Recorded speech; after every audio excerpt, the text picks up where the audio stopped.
നിങ്ങളുടെ favourite shows ഇനി ഒരിക്കലും മിസ്സാവില്ല. ഇപ്പോൾ C5 കാണും നിങ്ങളുടെ ഫേവറേറ്റ് ഷോ തികച്ചും സൗജന്യമായി. നീ ഇനി പകരം വീട്ടാനൊന്നും പോണ്ട. നിന്റെ സന്ദീപിന്റെ വിവാഹം അത് അർച്ചനയടക്കം എല്ലാവർക്കുള്ള തിരിച്ചടി.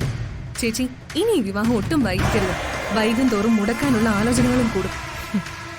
ഇനിയെല്ലാം കൈഞ്ഞൊടിക്കുന്ന സമയത്തിനുള്ളിൽ ഈ ചേച്ചി നടത്തും. അതിന്റെ ആദ്യപടി നാളെ രാവിലെ കബഡിപ്പലകയിൽ നിന്ന് തുടങ്ങും.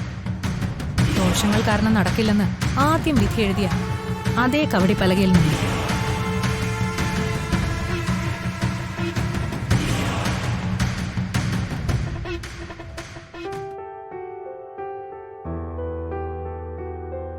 സച്ചേട്ടാ, ഇനിയിപ്പോ ദേഷ്യപ്പെട്ടിട്ടോ അവനെ കുറ്റം പറഞ്ഞിട്ടോ കാര്യമുണ്ടെന്ന് തോന്നുന്നില്ല. പിന്നെ ഞാൻ അവനെ അഭിനന്ദിക്കണോ? കേട്ടില്ല താൻ? ആതിരെ വേണമെങ്കിൽ അവൻ ഡിവോഴ്സ് ചെയ്യാന്ന്. ഇങ്ങനെയൊക്കെ പറയുന്ന അവനോട് ഞാൻ സ്നേഹത്തിൽ സംസാരിക്കണോ, വാത്സല്യത്തോടെ പെരുമാറണോ? ആദ്യം ഞാൻ പറയുന്ന സച്ചേട്ടൻ ഒന്ന് കേക്ക്. ഇത്രയും നാൾ ഇന്ന് രാവിലെ വരെ സന്ദീപ് ഇങ്ങനെ ആയിരുന്നോ? ഞാൻ കണ്ടിട്ടും അറിഞ്ഞിട്ടും മാസങ്ങളെ ആയിട്ടുള്ളൂ. സച്ചേട്ടൻ കുഞ്ഞിലെ മുതലേ അവനെ കാണുന്നതല്ലേ. അതിനിടയ്ക്ക് എപ്പോഴെങ്കിലും സന്ദീപിനെ ഈ അവസ്ഥയിൽ സച്ചേട്ടൻ കണ്ടിട്ടുണ്ടോ? ഉണ്ടാവില്ല, എനിക്കറിയാതെ. അർച്ചന, അവൻ പറഞ്ഞു കേട്ടില്ലേ, അനഘയുടെ ജീവൻ വെച്ചൊരു പരീക്ഷണം നടത്താൻ അവന് വയ്യെന്ന്. അനഘ അങ്ങനെ ഒരു അബദ്ധം കാണിച്ചത് ഇവന്റെ ആതിരയുടെയും വിവാഹം കഴിഞ്ഞ കാര്യം അവൾ അറിയാത്തതുകൊണ്ടാ. അതറിയുമ്പോ അവൾ വീണ്ടും ചിലപ്പോ ആത്മഹത്യക്ക് ശ്രമിച്ചെന്നിരിക്കും എന്ന് കരുതി അത് പേടിച്ചിട്ട് ബാക്കി നടന്ന കാര്യങ്ങൾ മുഴുവൻ മറന്നൊരു തീരുമാനം എടുക്കുകയാണോ ഇവൻ ചെയ്യേണ്ടത്? അച്ഛനോടെല്ലാം ഏറ്റുപറഞ്ഞ് അതിനൊരു സൊല്യൂഷനല്ലേ കാണേണ്ടത്? ചിലപ്പോ അതിന് പറ്റുന്നൊരു സാഹചര്യത്തിലല്ല അവനുള്ളതെങ്കിലോ? ഇന്ന് രാവിലെ നിന്ന നിൽപ്പിൽ അവന്റെ മനസ്സ് മാറിയെങ്കിൽ അത് അവന്റെ മാത്രം ആലോചനയിൽ വന്ന ഒന്നല്ല. എനിക്ക് ഉറപ്പുണ്ട്, സന്ദീപ് ഒറ്റയ്ക്ക് വേഗം എല്ലാം മറന്ന് ഇങ്ങനൊരു തീരുമാനം എടുക്കില്ല.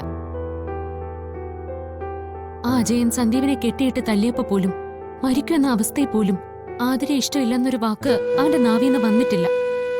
ഇന്നവൻ നമ്മളോട് ഇങ്ങനെയൊക്കെ പറയണമെങ്കിൽ അതിന് രണ്ടാമതൊരു ആലോചനയുടെ ആവശ്യമില്ല. അവനെ ആരോ ബ്ലാക്ക്മെയിൽ ചെയ്യുന്നുണ്ട്. അത് പക്ഷേ അനഘയുടെ കാര്യം മാത്രം പറഞ്ഞായിരിക്കില്ല. ഈ വീട്ടിലെ ഓരോരുത്തരുടെയും ജീവൻ വെച്ചുള്ള ചെറുതല്ലാത്തൊരു ബ്ലാക്ക്മെയിൽ. അവൻ ആരോടൊന്നും പറയാത്തതാ. എന്നോട് ഇതേപ്പറ്റി അവൻ രാവിലെ പറഞ്ഞിരുന്നു.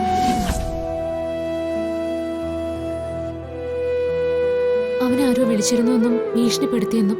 പക്ഷേ ഞാനത് ഇവനാരോ പറ്റിക്കാൻ ചെയ്തതാണെന്ന് കരുതി നിസ്സാരമാക്കിയെടുത്തു. പക്ഷേ അതത്ര നിസ്സാരമാക്കി എഴുതി തള്ളാൻ പറ്റിയൊരു കോളല്ല സച്ചേട്ടാ. എങ്കിലതവൻ എന്നോട് പറയണ്ടേ? അതിന് പരിഹാരം ഞാൻ കാണില്ലേ? ഞാൻ ചോദിക്കട്ടെ, എന്താ സംഭവം? അയ്യോ, അതൊന്നും വേണ്ട. ചോദിച്ചാ അവനത് പറയാനും പോകുന്നില്ല. അവൻ അത്രയ്ക്ക് ഭയപ്പെടുന്നുണ്ട്. എനിക്കിപ്പോഴും ഇതൊക്കെ വിശ്വസിക്കാൻ പാടാണ്. ഈ നാട്ടിൽ എന്താ പോലീസ് ഒന്നുമില്ലേ? അത് ഇപ്പോഴത്തെ കാലത്ത് അങ്ങനെ പേടിക്കാൻ മാത്രം എന്താ? അവനത് തന്നോട് വെറുതെ പറഞ്ഞതാവും. അനഘയുടെ ആത്മഹത്യാ ശ്രമവും അതുമൂലം ഉണ്ടായ പ്രശ്നവും കാരണം അവൻ ശരിക്കും പേടിച്ചിട്ടുണ്ട്. പണ്ടേ എന്തെങ്കിലും ചെറിയ കാര്യം മതി അവന് വിറയിൽ വരാൻ. അതാണ് നമ്മുടെ പ്രശ്നവും അവരുടെ വിജയവും. വിളിക്കുന്നവർക്കും ഭയപ്പെടുത്തുന്നവർക്കും അറിയാം ഇത് സന്ദീപ് വഴി ചെയ്താലേ അവരുടെ ആവശ്യം നടക്കൂന്ന്. ഈ വീട്ടിൽ വേറെ ആരെ വിളിച്ചാലും ആരും ഗൗരവത്തിലെടുക്കാത്തൊരു വിഷയം സന്ദീപിലൂടെ ഗൗരവമാക്കി അവനെ ഭയപ്പെടുത്തി നിസ്സാരമായി അവര് സാധിച്ചെടുക്കും. ഇതുവരെയുള്ള അവരുടെ കണക്കൂട്ടില് എല്ലാം ശരിയായി വന്ന സ്ഥിതിക്ക് കുറച്ച് കഷ്ടപ്പെടേണ്ടി വരും. അങ്ങനെ താൻ പറയുന്ന പോലാണെങ്കിൽ ആരായിരിക്കും? കൃത്യമായി തെളിവൊന്നും ഇല്ലാത്ത സ്ഥിതിക്ക് ഉറപ്പിക്കാനാവില്ല.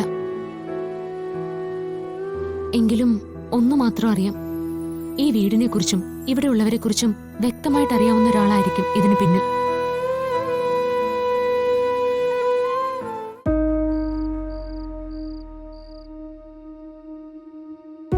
നിന്റെ ഈ സന്തോഷത്തിനു വേണ്ടി ഞാനൊന്നും ചെയ്തിട്ടില്ല പെണ്ണെ. പൊട്ടത്തരാണെങ്കിലും നീ നിന്റെ കയ്യിൽ കത്തിവെച്ചതാ ഇത് ഇത്രത്തോളം കൊണ്ടെത്തിച്ചത്.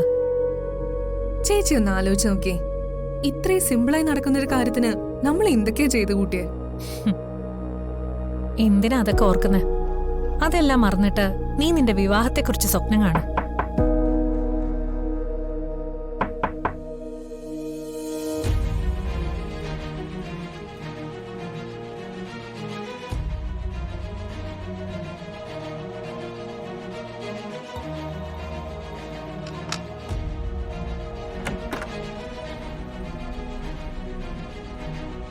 ആഹാ,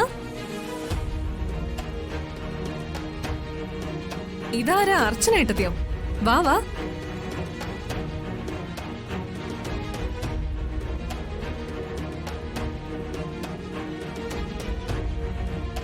അർച്ചന എന്താ ഇവിടെ?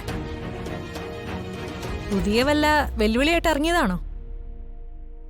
ഏയ്, വെല്ലു വിളിക്കാൻ ഇപ്പൊ കയ്യിലൊന്നും ഇല്ലല്ലോ. ആ. ഇതെങ്ങനെ മുടക്കണമെന്ന് ചിന്തിച്ചിട്ടും കാര്യമില്ല. കൈയും തലയെല്ലാം കാലിയായ അവസ്ഥയായതുകൊണ്ട് അവസാനത്തെ അടവെന്ന് പരീക്ഷിക്കാൻ ഇറങ്ങിയതാവും അല്ലേ ഏട്ടത്തി? അല്ല, ഞാനിപ്പോ വന്നത് നിങ്ങൾ പറഞ്ഞ ഒരു കാര്യത്തിനും അല്ല. എന്റെ ഏട്ടത്തിയോട് ഒരു കാര്യം പറയാനും. എനിക്ക് പറയാനുള്ളത് ഞാൻ മുഖത്ത് നോക്കി തന്നെ പറയുകയും ചെയ്യും. അല്ലാതെ ഭയന്ന് മറ്റൊരാളെ കൊണ്ട് പറയിപ്പിക്കില്ല. വെല്ലുവിളിക്കുമ്പോൾ അത് നേർക്ക് നേർ നിന്ന് പോരാടാനായിരിക്കണം. മുന്നിൽ നിന്ന് പോരാടുകയും വേണം. ശിഖണ്ഡിയെ പോലെ മുന്നിൽ ഒരാളെ നിർത്തിയിട്ടല്ല വിജയം നേടേണ്ടത്. നിർത്ത്. ബാക്കി പറയുന്നതിന് മുമ്പ് എന്താണ് പറയുന്നതെന്നും ആരെക്കുറിച്ചാണ് പറയുന്നതെന്നും അറിഞ്ഞാൽ കൊള്ളായിരുന്നു.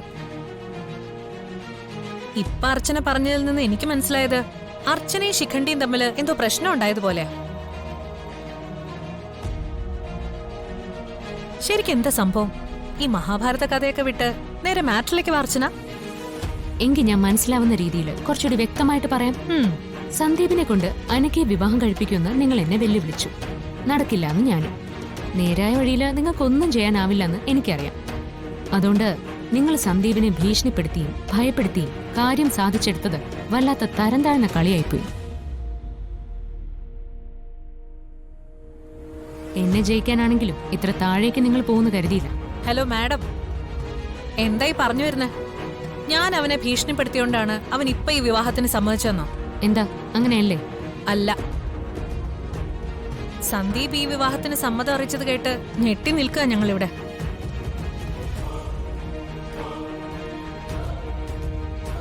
ഇവൾ ആത്മഹത്യക്ക് ശ്രമിച്ചതുകൊണ്ടാ അവൻ സമ്മതിച്ചെന്നാ ഞാൻ കരുതിയ. അതിനിടയ്ക്ക് ഭീഷണിപ്പെടുത്താനൊന്നും ഞാൻ പോയില്ല. അർച്ചന, ചെയ്തതും ചെയ്യിച്ചതും തന്നെ ഒരുപാട് എന്റെ തലയിലുണ്ട്. ഇനി ചെയ്യാത്തതും കൂടെ തലയിൽ കൊണ്ട് വെക്കല്ലേ പ്ലീസ്. ബാക്കി എന്റെ എല്ലാ കാര്യങ്ങളും അന്വേഷിച്ചറിയുന്ന അർച്ചന ഈ ഒരു കാര്യത്തിൽ എന്നെ തെറ്റിദ്ധരിക്കരുത്. ഞാൻ സന്ദീപിനെ ഒരു തരത്തിലും ഭയപ്പെടുത്തോ ഭീഷണിപ്പെടുത്തോ ഒന്നും ചെയ്തിട്ടില്ല. അർച്ചനയോട് അവന്തിക ഇത്രയും നാളും പറഞ്ഞ വളരെ കുറച്ച് സത്യങ്ങളിൽ ഒന്നാണിത്. നിങ്ങൾ പറയുന്ന ഈ പച്ചക്കള്ളം അപ്പാടെ വിഴുങ്ങുന്നവളല്ല ഞാൻ. എനിക്കറിയാം നിങ്ങളാണ് എല്ലാത്തിനും പിന്നിലെന്ന്. എങ്കിൽ നീ തെളിയിക്കണം. ഞാനൊരു കാര്യം ചെയ്തെങ്കിൽ അത് നിന്റെ നേർക്ക് നേർ നിന്നതേ ഇതുപോലെ പറയൂ അവന്തിക. അർച്ചനയെ ഒരു തരത്തിലും ഞാൻ ഭയപ്പെടുന്നുമില്ല. പക്ഷേ ഇത് ഞാൻ ചെയ്തിട്ടില്ല. അർച്ചനയാണേ സത്യം. നിങ്ങളുടെ അഭിനയമൊക്കെ കൊള്ളാം. അതൊക്കെ ഈ വീട്ടിലെ പാവങ്ങളുടെ അടുത്ത് മതി. എനിക്ക് ഉറപ്പാ സന്ദീപ് ഈ വിവാഹത്തിന് സമ്മതിച്ചതിന് പിന്നിൽ നിങ്ങളുടെ ഭീഷണിയാണെന്ന്. അല്ലാതെ ഒരിക്കലും അവൻ തീരുമാനം മാറ്റില്ല. അപ്പൊ അർച്ചനയ്ക്ക് ഞാൻ പറഞ്ഞത് വിശ്വാസമായില്ല? ഇല്ല, വിശ്വാസം ആയില്ല എന്ന് മാത്രമല്ല, ഇതിന്റെയൊക്കെ പിന്നിൽ നിങ്ങളാണെന്ന് ഞാൻ തെളിയിക്കുകയും ചെയ്യും. കാത്തിരുന്നോ, ഉടനെ ഉണ്ട് ആ ദിവസം. ഡൗൺലോഡ് ചെയ്യൂ C5 ആപ്പ്. കാണൂ എല്ലാ എപ്പിസോഡുകളും സൗജന്യമായി.